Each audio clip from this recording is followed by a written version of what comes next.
Dan mengapa kita memilih memberikan bibit seedling?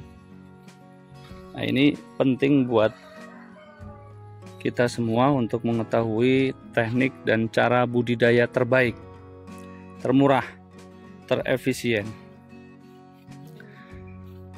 Kita bisa lihat pohon yang ada di depan kita ini, pertumbuhannya bagus, dia jarang sekali kena penyakit, dan diameter batang bawahnya sebesar ini, kira-kira 8 cm.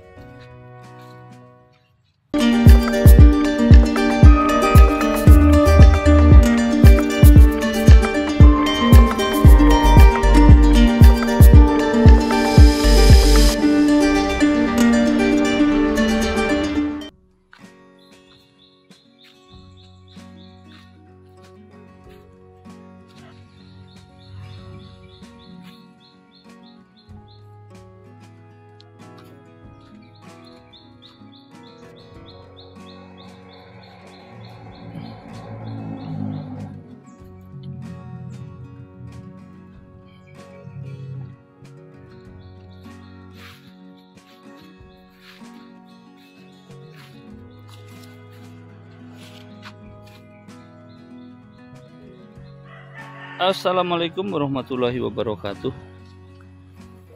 Pagi ini kita berada di sentra pembibitan alpukat Panjalu, dan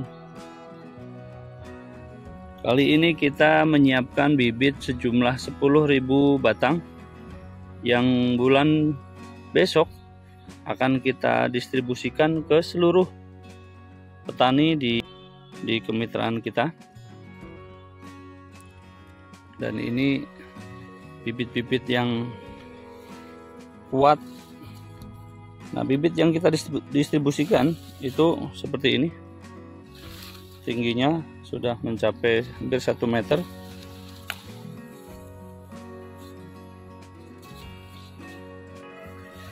Seperti ini. Perakaran kuat. Batang juga kokoh.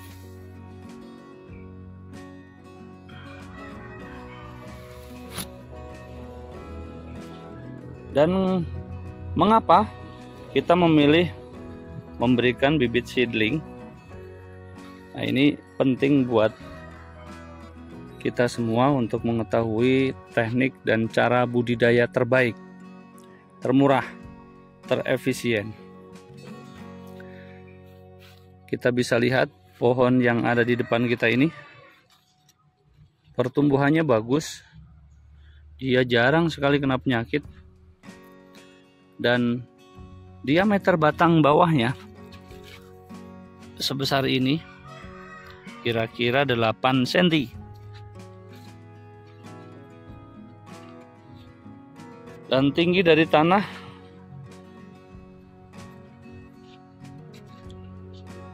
tinggi permukaan dari titik ini sampai ke titik ini kira-kira 1 meteran lebih. Kita lihat batangnya, daunnya super sekali. Dari penampakannya kita akan tahu bahwa pohon ini adalah pohon alpukat yang ditanam dari biji seperti ini. Dan kita bisa bandingkan di sebelahnya, ini pohon alpukat yang kita tanam dari bibit sambungan. Tanaman ini sudah hampir 1 tahun kurang, ini setengah tahun lebih, dan itu 1 tahun. Jauh sekali perbandingannya, perbedaannya jauh sekali. Nah, dulu kita tanam dari bibit seperti ini. Pohon ini kita tanam di tahun 2022 awal tahun dulu, kita tanam dalam kondisi bibit masih seperti ini. Dan kali ini di usia 1 tahun pohon sudah sebesar ini. Kelebihan dari pola penanaman dari seedling adalah pertama, perakaran bisa kita pastikan sangat kuat dan kokoh. Akar tunggang dia tidak akan terganggu. Akar serabutnya dia akan leluasa dan dia tahan sekali terhadap penyakit, jamur, kekeringan, dan yang lain-lain. Jadi keuntungannya dibandingkan dengan tanaman yang kita sambung dari awal berbeda jauh. Ini sangat tergantung dengan air di fase awal pertumbuhan. Sedangkan tanaman dari biji jauh lebih kuat ketika irigasi atau pengairan kurang tersedia. Di musim kemarau, tanaman ini sangat kuat. Namun, ketika musim kemarau, tanaman alpukat yang sudah disambung, dia wajib kita siram. Kalau ini tidak kita siram, maka tanaman-tanaman sambungan ini pasti kualitas daun, batang, dan yang lain-lainnya tidak akan sesehat ini. Kita bisa bandingkan, ini tanaman yang sudah disambung dan ini tanaman yang belum. Ini sudah disambung,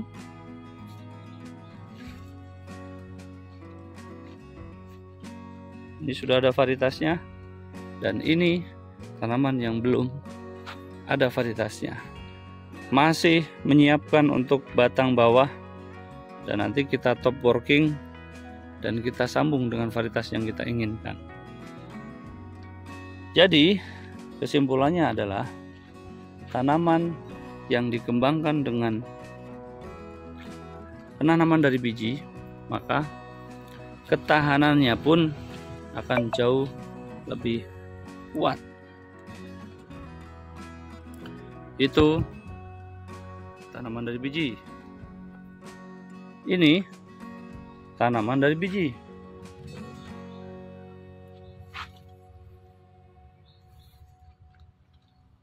Dan ini pun tanaman dari biji.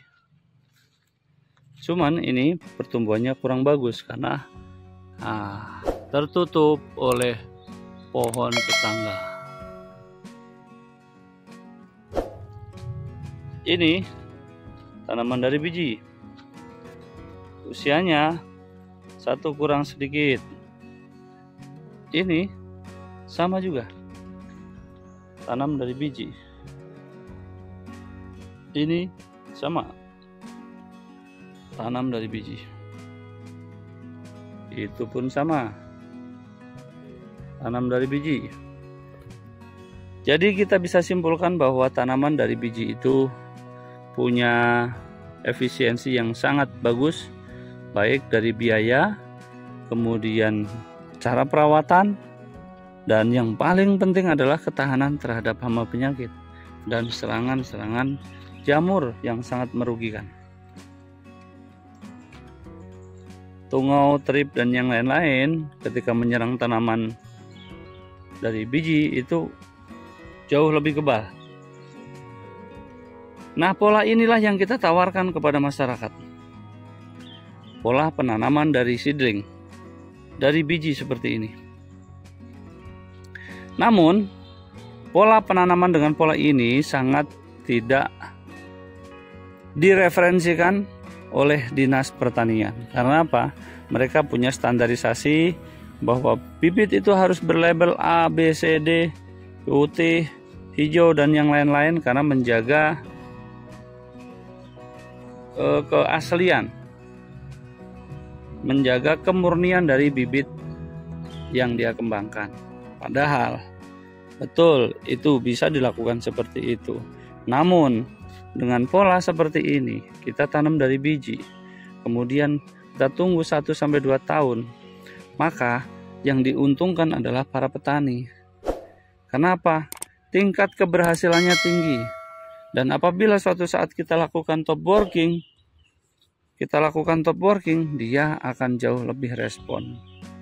Sehingga tingkat keberhasilan budidayanya itu akan jauh lebih tinggi dengan pola penanaman seedling daripada sambung dari awal. Terlebih lagi, bibit-bibit yang diberikan oleh pemerintah melalui Dinas Pertanian dan yang lain-lain seringkali ngasal, varietasnya nggak jelas. Memang yang diberikan label itu adalah varietas yang tepat, namun begitu datang di lokasi varietasnya nggak jelas. Terbukti dari mana? Dari setelah kita tanam menunggu 3 tahun 4 tahun ternyata buahnya tidak sesuai yang kita harapkan. Maka daripada kita masyarakat akhirnya rugi, dan memang banyak sekali oknum yang menyalahgunakan kewenangan ini, saya mengajak kepada masyarakat untuk lakukan penanaman dari seedling, kemudian tunggu sebesar ini dan lakukan top working dengan varietas yang kita inginkan. Sudah banyak varietas-varietas unggulan seperti ini. Ini varietas-varietas Arjuna, ada Roro, ada Miki, ada R1, ada Alligator, dan banyak sekali varietas-varietas lain yang bisa kita kembangkan. Namun batang bawah usahakan tanam dari biji. Nah, cerita seperti itu seringkali kita dengar di masyarakat, bahwa mereka kecewa ketika menunggu sekian tahun dengan hasil akhir bahwa bibit-bibit itu tidak sesuai dengan yang diharapkan. Satu solusi sederhana, murah, dan meriah. Tanam dari seedling dan kemudian siapkan indukan bibit yang terpercaya, dan kemudian pada waktunya lakukan top working. Satu solusi mudah, murah, dan itu akan membawa kita kepada kemakmuran, keberhasilan budidaya yang lebih tinggi. Salam dari Bang Thoyib. Jadikan motivasi apa yang kami sampaikan ini, dan semoga bermanfaat. Assalamualaikum warahmatullahi wabarakatuh.